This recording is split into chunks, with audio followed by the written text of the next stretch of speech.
Amici bellini, è uscito il video, vuol dire che ci sono cose da dire, ci sono notizie importantissime. Di Lorenzo ha parlato ieri, l'altro ieri, ma che cazzo si ricorda? Non mi ricordo niente, non c'è niente di cui ricordarsi, non ha importanza, ne parliamo. È un martedì pazzesco, rumori incredibili, rumori. Allora, amici belli, seguitemi attentamente.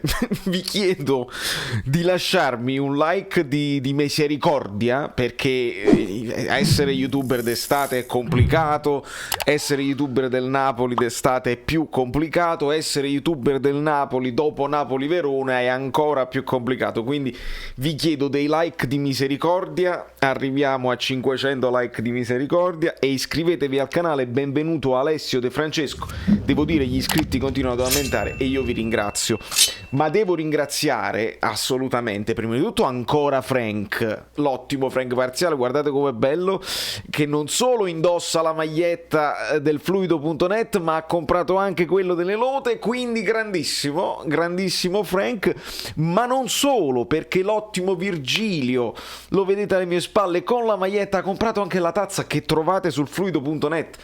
Ma io devo rispettare anche degli obblighi, insomma, contrattuali, commerciali. Scusate un attimo, faccio una cosa. Questo è un nuovo modo di mettersi le magliette.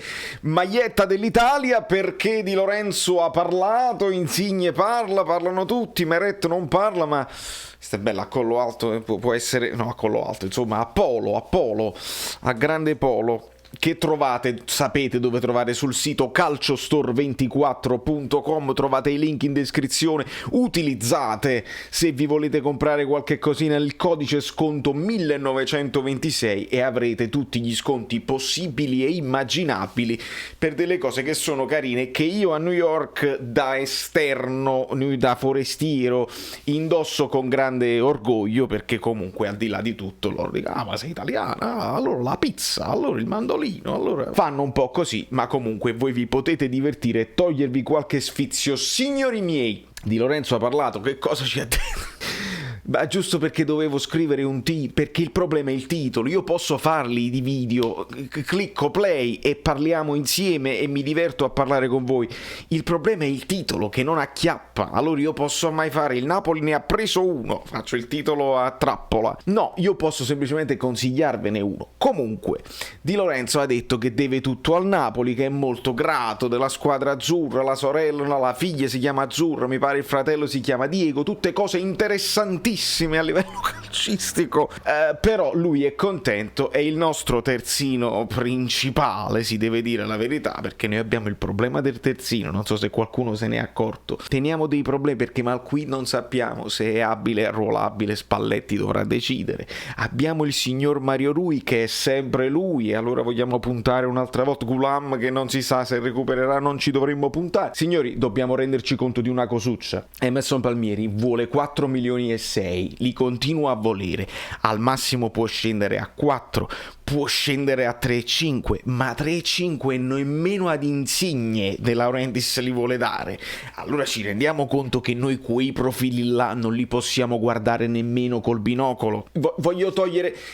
Visto che non ci sono notizie, no? Visto che vi arrivano sempre le solite cose, i soliti link, però il Napoli sta pensando al prestito, non ha importanza il valore del cartellino, lo sappiamo che il Napoli spende 70 e passa per Osimhen, spende 30, spende 25 per Bobò. Il problema è quello che ti pesa sulle spalle come ingaggio. Emerson Palmieri, scordiamoci, a meno che lui non decide che 2 vanno bene, 2 milioni, 2,5 massimo, già non può prendere più di Fabian, perché Fabian si fa venire i riscenzielli e vuole poi prenderne 4 anche lui.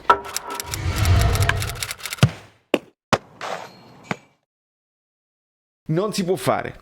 Quindi mettiamoci l'anima in pace, io ve lo dico adesso, se poi arriva e il Napoli gli dà 4 milioni, io faccio un mea culpa che non finisce più. Propongo io, visto che la situazione di Nuno Tavares sembra che Giuntoli insiste e vuole per forza portare, ti diamo 10 più Mario Rui, no, veramente vogliamo solo soldi, ti diamo 15 più Mario Rui, ma vanno bene solo 15, ti diamo 20 più Mario Rui, questo era un meme che gli amici abbonati mi hanno girato, vogliamo sbolognare questo Mario Rui, ma forse sarebbe meglio tenercelo come riserva. chiedo io, e propongo un profilo che ha appena fatto 29 anni e che sta girando, ma sta girando sia per l'Inter, sta girando un po' per molte squadre in Italia e all'estero, che è quello di Zappacosta.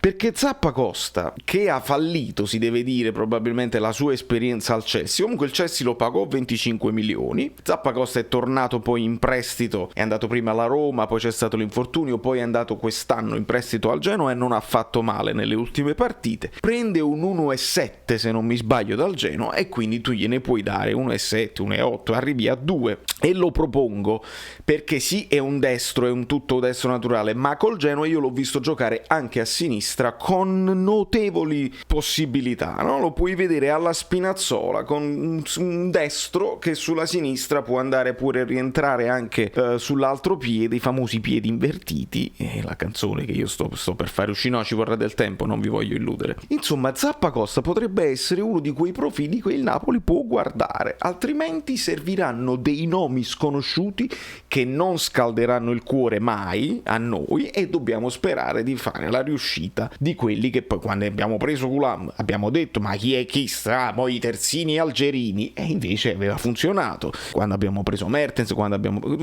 forse i più impegnati, insomma i più attenti dovevano capirlo, che l'avevamo anche incontrato e confrontato, ma Koulibaly non ci aspettavamo, quindi o speriamo che lo scouting improvvisamente ritorna a quello che era e peschiamo dal cilindro un giocatore interessantissimo, giovane, già pronto, su cui puntare eccetera eccetera, che Spalletti può plasmare, altrimenti signori miei non ci illudiamo, perché le notizie non escono e le notizie ve le do io, ma vi do delle notizie importantissime, guardate qua. Sì. Non tutti forse sanno che Maradona non ha solo indossato la numero 10, ma ha anche indossato la numero 6. La numero 6 con l'Argentina, perché all'epoca l'Argentina aveva una numerazione che andava per ordine alfabetico. Pensate un po' che cosa straordinaria, visto, dice, perché uno mi può dire ma quello Osimhen ha giocato nel campetto di terra battuta con la maglietta su... Sì, e allora io rispondo con le magliette di Maradona. Sì, ha giocato col numero 6, dopodiché ci fu una delega perché non si poteva fare, già nel mondiale 82 gli diedero la 10 perché non si poteva fare altrimenti, però è bello vederlo col numero 6, sappiamo che Maradona apprezzava tantissimo Baresi, che è proprio l'esempio del numero 6, ma vi lascio la possibilità di scrivere adesso nei commenti, sapete quale altro numero ha indossato Maradona nel Napoli che non è stato il numero 10? Scrivetelo nei commenti che sta per arrivare, dai, vi aspetto, dai. Benissimo, al di là del numero 16, delle volte che è dovuto partire dalla panchina perché la numerazione sappiamo doveva andare dall'1 all'11, questo lo dico per i più piccini, ma Maradona indossò contro il Pisa la numero 9, era una trasferta, Pisa-Napoli 1-1, Maradona indossò la numero 9 perché consegnò idealmente, era il 90-91, e consegnò idealmente la numero 10 a Gianfranco Zola, che lui aveva indicato come suo erede, come suo successore. Se vedete gli highlights di quella partita si vedono già gli spunti di un giovanissimo Gianfranco Zola che già partendo dalla sinistra un po' si girava verso la destra, quelle le cose che fa Insigne, insomma niente di nuovo sotto al sole, ma è bellissimo vedere Diego con la 9 comunque, capito, titolare in campo, che rinuncia volontariamente, che consegna, guardate che cosa straordinaria che poteva essere quest'uomo. Signori miei, io vi dico una cosa, io tra un po', voi vedete questo video, io devo andare a suonare e probabilmente non riuscirò nemmeno a vedere la partita dell'Italia con voi, cercherò di stare in contatto sui canali altri alternativi, Instagram, Twitch, tutti quelli che sono possibili e immaginabili. Sento dei rumori, vabbè, ma lasciamo perdere, sono cose che... Ma è notte, dovreste smettere di... Niente, non c'è soluzione di continuità. Nel frattempo io ho finito di ve lo dico perché proprio non ci sono altre notizie di cui parlare, parliamo dei fatti nostri, la community quella è, alla fine io sono affezionato a voi. Ho finito di scrivere il testo della nuova canzone, però è una canzone un po' più impegnativa che mi richiederà un pochino più di tempo per la produzione, e allora di quando ci serve il tempo per la produzione io devo andare dal produttore, devo registrare meglio a casa qui nello studio col microfono di Bobò, lotta non si può fare, deve essere fatta bene, perché io con questa canzone sono sicuro che vi renderò orgogliosi del vostro Valerio Fluido da New York, che però è sempre napoletano, che è un po' italiano, che però l'Italia parla napoletano, parla Insigne, parla Di Lorenzo, parlano solo i nostri. Aspettiamo Meret, ma ricordate bene la cosa più importante del video, che voi che siete arrivati fino alla fine lo saprete chi se l'è lo dico a voi, altri hanno cliccato, se ne sono andati prima e non sanno la cosa più importante. Ospina fa dei buonissimi muffin alla carota, e questa è la notizia. Queste sono le notizie che la gente vuole sapere, che su Instagram tu vedi così, com'è il secondo nome, qual è il napoletano che ha come secondo nome Sebastian? Lo sapete, ma lo sapete adesso, che è Piotr Sebastian Zelischi. Meret lo sapeva, Meret uomo spogliato, bravissimo. Ospina fa i muffin alla carota. E il gruppo di Elmas e Ospina sono arrivati ultimi, hanno vinto Simen e Elmas, no, Lozano è arrivato ultimo con Ospina.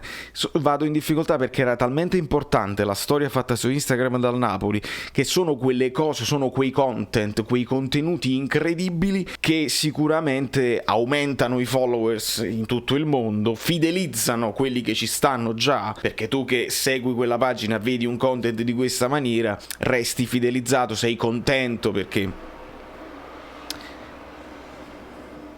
immediatamente tutti i commenti sotto: ma Napoli-Verona, ci dovete dare delle spiegazioni. Signori miei, io ve lo anticipo, la spiegazione, io mi immagino chi sarà il giornalista che si immolerà perché dovrà fare la domanda e verrà demolito da De Laurentiis così, ma secondo me nemmeno più di tanto. De Laurentiis prenderà la palla al balzo e risponderà: ma quello Gattuso non ha fatto giocare Demme, punto e basta. E chiudiamo tutta la questione con la questione Dem. Non sapremo, perché non faceva comodo sapere se Dem effettivamente aveva una fastidiosa tallonite che un uccellino mi dice, oppure se è stata semplicemente una scelta tecnica sbagliata. Aveva funzionato con la Fiorentina, Bakayoko, con il Verona non mi sembrava il caso fino alla fine. Da New York, Valerio Fluido è tutto, e che video meraviglioso che ho fatto. Questo video non raggiungerà nessuna vetta, ma io vi dovevo salutare, è la cosa più importante. Ci vedremo tra poco perché c'ho molto da fare, moltissimo. Ci vediamo, veramente è complicato. Quindi dobbiamo arrivare ai 10.000. Arriviamoci. Si deve cliccare sopra la cosa, così poi cliccate sulla campanella, poi vi iscrivete al canale Telegram, poi dovete praticamente fare. Basta, sei cringe, quante cose. Tutte le cose bellissime. Io caffè. mi ricordo come mi chiamo.